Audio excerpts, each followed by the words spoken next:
Amigos, de regreso en los estudios de Radio Vital, yo soy Miguel Ángel Salino, esto es Tiempo Vital y en esta segunda parte del programa hemos querido invitar a Enzo Helguera Echegaray, él es analista político y es CEO, director general de la encuestadora Imasolu. La presencia de Enzo el día de hoy aquí responde a una circunstancia muy particular. Su empresa, Enzo, hizo una proyección en el mes de junio, no julio, junio, sobre las posibilidades que tenían las distintas agrupaciones políticas que hoy participan y compiten por la presidencia de la República. Y hablando de estas agrupaciones, Enzo fue el primero en ese momento en incluir algunas agrupaciones políticas que no se tenían en el mapa, entre ellas el Partido Aprista Peruano. Un mes después, las otras encuestadoras, competencia de Imasolu, que es la empresa que dirige con bastante responsabilidad, profesionalismo y eficiencia a Enzo, estas encuestas confirmaron mucho de lo dicho por Imasolu, por Enzo, un mes antes. Entonces, haciendo esta secuencia histórica y ese análisis estadístico, es que hemos querido tener a Enzo el día de hoy. Enzo Helguera, muy buenos días, un gusto además conocerte y honrado con tu presencia el día de hoy. Bueno, el gusto es todo mío. En realidad lo que hacemos es hacer el trabajo como corresponde y publicar los datos que encontramos. Así incluso o muchas veces estos sean sorpresivos, Ajá. inesperados, Porque creo que esto es lo que marca un poco la diferencia con nuestra empresa, en el sentido de tratar de publicar los hallazgos nuevos que encontramos en el campo y que seguramente nos van a seguir sorprendiendo con ser los primeros en detectar información que vamos a ir publicando. Debo admitir que entre los sorprendidos me encuentro yo, ¿no? Dije, pero preferí esperar responsablemente porque a veces hay tendencias y corrientes que se confirman tiempo después. Y ese ha sido el caso de tu empresa con las proyecciones que hiciste en la primera semana incluso de junio de este año. Entonces, debo entender por los resultados y por la confirmación de tus proyecciones, como lo acabas de decir, que efectivamente ustedes han hecho un trabajo bastante responsable para aventurarse a hacer públicos unas proyecciones y unos resultados que nadie tenía mapeados. A partir de lo que te estoy diciendo ahorita, te quiero llevar ahora al terreno actual, al terreno electoral, donde ya conocemos caras, donde ya conocemos partidos, donde ya conocemos alianzas. ¿Cómo ves tú el panorama en este momento con 39 partidos políticos o por ahí en carrera de cara a las elecciones del año 2026? Bueno, en principio las alianzas electorales no han sido lo que muchos esperaban, y a pesar de la motivación de que la valla para los dos primeros partidos políticos que se puedan aliar no era tan alta, sino seguía siendo la misma que para un partido individual, no ha sido motivo suficiente, y es por diferentes razones, ¿no? Estás hablando del 5%. Así es, Okay. El 5% como mínimo para pasar la valla, digamos, electoral. Para mantener la inscripción. Correcto. Digamos. Y que además te exige ese 5% en el Senado y en la Cámara de Diputados, ¿no? Eso hace que las alianzas electorales, y lo dije antes también en el comercio, y te lo voy a reiterar. Esto es 3 curules en el Senado y así es. 8 en más o para menos diputados, en la Cámara de Diputados, ¿no? Entonces, a lo que vamos es que no hay, digamos, una naturaleza fluida para el tema de las alianzas por diferentes razones, ¿no? Una de ellas es la histórica, porque nuestra historia reciente hace que podamos ver con mucha observación quién te acompaña en la terna presidencial, para empezar. Porque siendo del mismo partido político, lo que hemos visto en la historia reciente es que han terminado los vicepresidentes de presidentes, y además no han sido tan fraternos con quienes fueron presidentes y cayeron en desgracia. Sí, pues. Todo lo contrario, han terminado hablando mal de ellos, o ha terminado habiendo una lucha interna por el poder.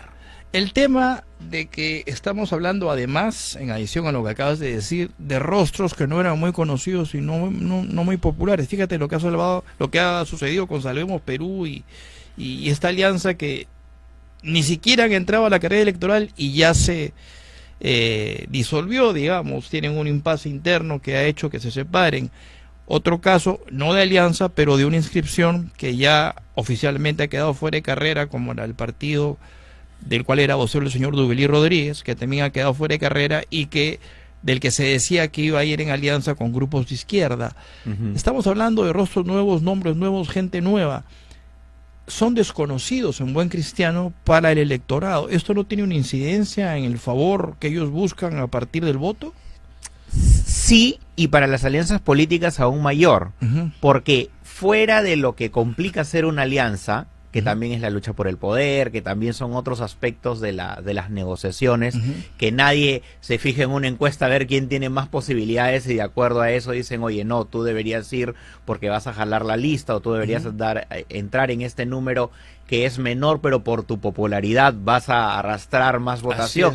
No, no están pensando en equipo, no están pensando en partido. Pero fuera de todas esas características, digamos, que hace que las alianzas, que haya desconfianza para hacer alianzas, también está el otro lado, que es el proceso natural para hacer alianzas políticas. Y este proceso natural indica de que a la criollada peruana, que siempre esperamos el último día, la última hora para terminar de hacer los documentos y las inscripciones, a pesar de que todos sabían la fecha, ¿no?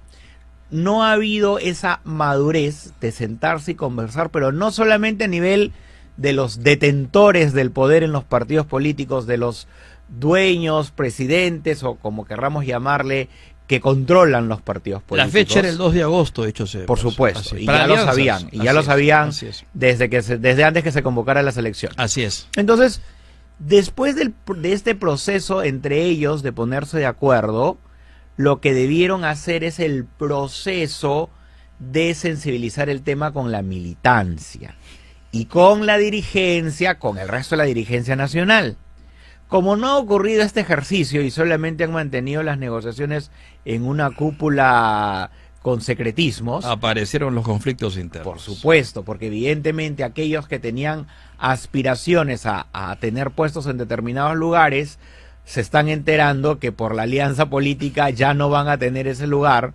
Por ejemplo, aquel que esperaba en una región ser el 1 de senador y que luego le digan vas a ser el 2 y en su región solo entra un senador, o se sabe que solamente pondrían max, de acuerdo a sus posibilidades, en el mejor escenario, un senador, así es, el número 1. Entonces imagínate todo el problemón que viene a traer finalmente, toda esta disociación que viene a traer finalmente la configuración de las alianzas por no seguir el proceso natural en el que debió desarrollarse esto. Sí, pues, me imagino que estás hablando de Salvemos Perú específicamente, que incluso han sacado un comunicado, es decir, se han traído abajo el poco esfuerzo y la poca efectividad de ese poco esfuerzo para constituirse como posibilidad electoral. Y tengo información que lo mismo ocurre en casi todos los partidos políticos que han integrado las alianzas electorales, solo que en unos se va a hacer público, como en el caso de Salvemos, y por ahí hay uno que otro partido que también está tratando de ajustar las cosas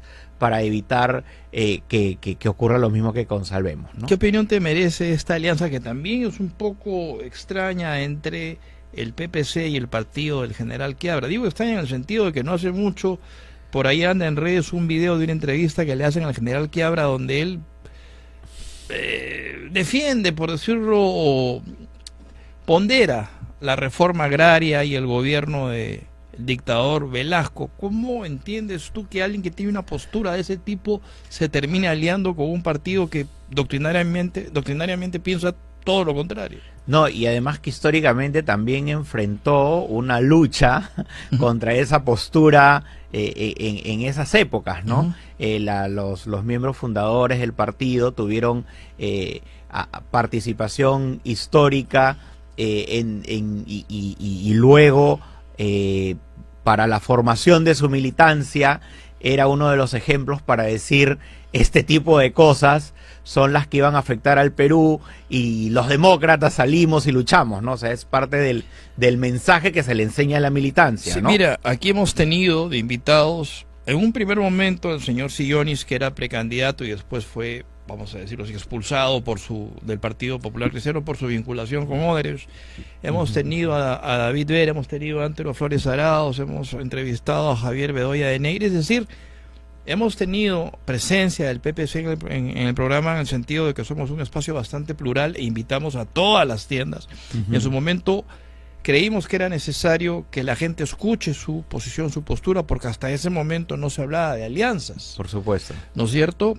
Pero hemos visto también dentro del PPC, estoy hablando del PPC sin alianzas, ver declinar, aparte de Sillonis, al señor González Olachea, al señor Valdés Dancuart, y la negativa del señor Carlos Neuhaus de postular él como cabeza de una plancha presidencial representando al PPC, lo mismo en el caso de Javier Bedoya de Negri. Es decir, hemos visto una cierta inestabilidad, vamos a decir, interna en el Partido Popular Cristiano hasta que se oficializó esta alianza. ¿No crees que va a una alianza del partido desde esa perspectiva un poco debilitado? Sí, desorganizada o debilitada en su interior, ¿no? Esperemos que se pueda concretar la madurez interna dentro del partido. Si bien es cierto, el partido es antiguo, digamos, es uno de los más antiguos. 52 años. Sí, claro, casi igual que Acción Popular y mucho menos que el APRA, pero igual partidos históricos, por decirlo así. Así es. ¿No? Entonces, aquí el tema, hay un tema de fondo dentro de su organización y dentro de su militancia, en el que finalmente, para que esto funcione, tienen que tener consensos, y después de la discusión, lo que Bedoya les decía era mantener una sola línea. Vamos a ver si siguen la línea de la enseñanza de Bedoya. Por lo pronto ya no la tienen. Van a tener que hacer hasta concesiones, sí, ¿no? Sí, claro. No, y por lo pronto ya no la tienen, por ejemplo, en el tipo de voto que van a realizar, porque Bedoya siempre defendía un militante, un voto, y el PPC, al igual que la gran mayoría de partidos, finalmente va a hacer su voto por delegados, porque eso te permite tener un poco más el control.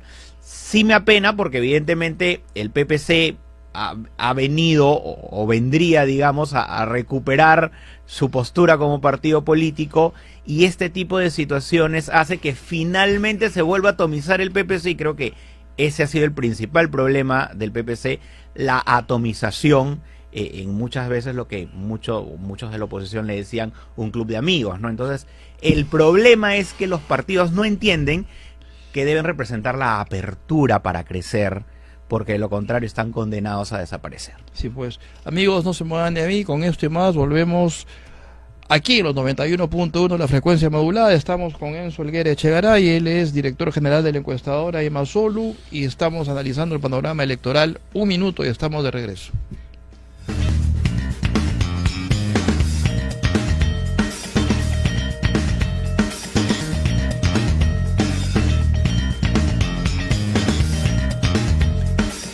Amigos, de regreso en los estudios de Radio Vital. Esto es Tiempo Vital, yo soy Miguel Ángel Salino.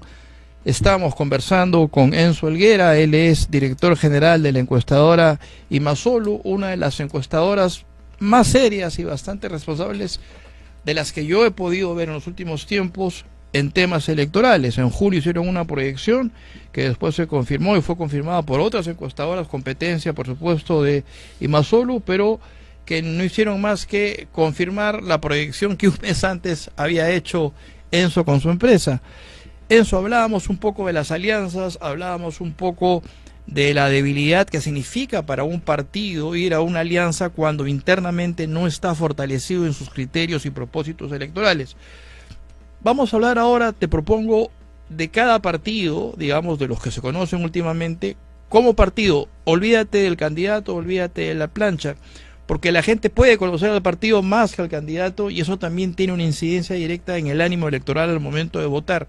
¿Cómo ves tú a los partidos? Empecemos por el más antiguo, el Partido Aprista Peruano, 101 años de historia, como tú acabas de decir hace un rato. ¿Qué posibilidades le ves al partido como partido? Porque todavía no está definida su candidatura o su plancha. Bueno, a diferencia del APRA y todos los demás partidos políticos, ellos guardan de manera rígida las reglas que deben regir en la política para los partidos políticos, valga la redundancia. Voy a poner un ejemplo, ¿no?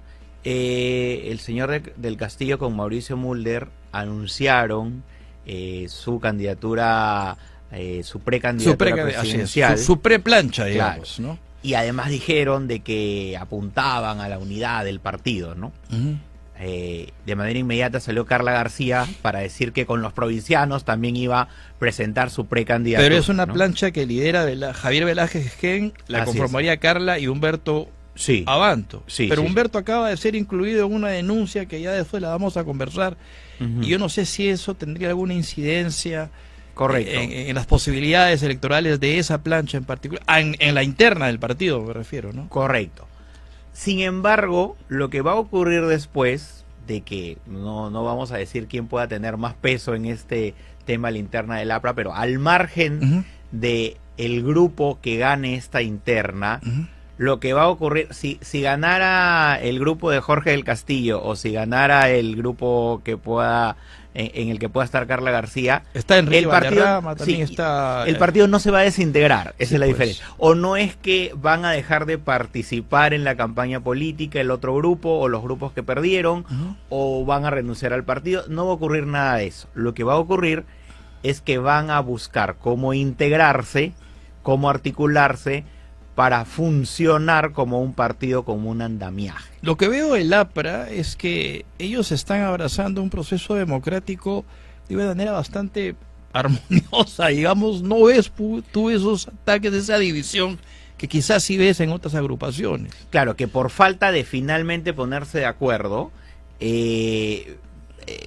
formar una alianza en esas condiciones es terrible, ¿no? Porque no, pero el APRA va con su bandera, ¿no? Va solo. No, claro. A diferencia, es la diferencia en la que incluso podría tener el APRA para ese tipo de escenarios. Creo que apuntaron bien en ir como APRA, porque ellos como APRA es una marca que además tiene una recordación bastante importante en el interior del país y también en Lima metropolitana. Entonces eso hace que al final ellos se fortalezcan, porque yo repito, todos los partidos que buscan alianzas electorales en esta coyuntura y en estas situaciones son dos tipos de partidos. Los que están, digamos, recuperando el terreno, volviendo, digamos, a la inscripción partidaria vigente para las elecciones nacionales y subnacionales, y la otra gran mayoría son los partidos nuevos, que por ser tan pequeños popularmente hablando, necesitan evidentemente de una alianza para tener mayor chance de llegar a la valla electoral. Enzo, antes de que nos gane el tiempo, porque quiero que eso sea más dinámico y más rápido, pasamos del APRA, hemos hablado del PPC, hemos hablado de izquierdas, un poco de Salvemos y demás. Renovación Popular, en 30 segundos, ¿cómo lo ves? Vamos 30 segundos por cada partido. Renovación Popular está ahorita en una ola, a pesar de las críticas que pueda tener de tiros y troyanos y de la oposición. Creo que está en una cresta de la ola y eso también lo vamos a ver reflejado en las encuestas. ¿Pero tú crees que se mantenga en el tiempo hasta el próximo año? Va a ser difícil. Porque es bien raro que el que está en la cresta ahora después de un año se mantenga. Eso nunca ha sucedido. Nunca, de hecho, los que empiezan primero nunca terminan primero. Es lo que te iba a decir. ¿No? Entonces, la regla un poco la rompe el fujimorismo, pero vamos a ver qué tanto se mantienen en la ola. Fuerza Popular, ya que hablaste de fujimorismo, ¿cómo lo ves? Tiene un voto duro, si bien es cierto, no. Pero ojo, es fujimorismo sin Alberto Fujimori. Es muy distinto el escenario. Por supuesto. Es por eso que creo que estratégicamente Keiko Fujimori ha empezado a recorrer los bastiones no con mensajes políticos, sino con mensajes más socioculturales de las zonas, como el tema de la gastronomía, Ajá. en la que está participando bastante, porque ha hallado, de acuerdo, ellos hacen mucha investigación de mercado, de opinión pública, que eso es un tema en común que, por ejemplo, une a los peruanos, y que es lo que están buscando, evidentemente, sobrepasar ese voto duro para poder tener un mayor crecimiento y sostenimiento. Avanza País.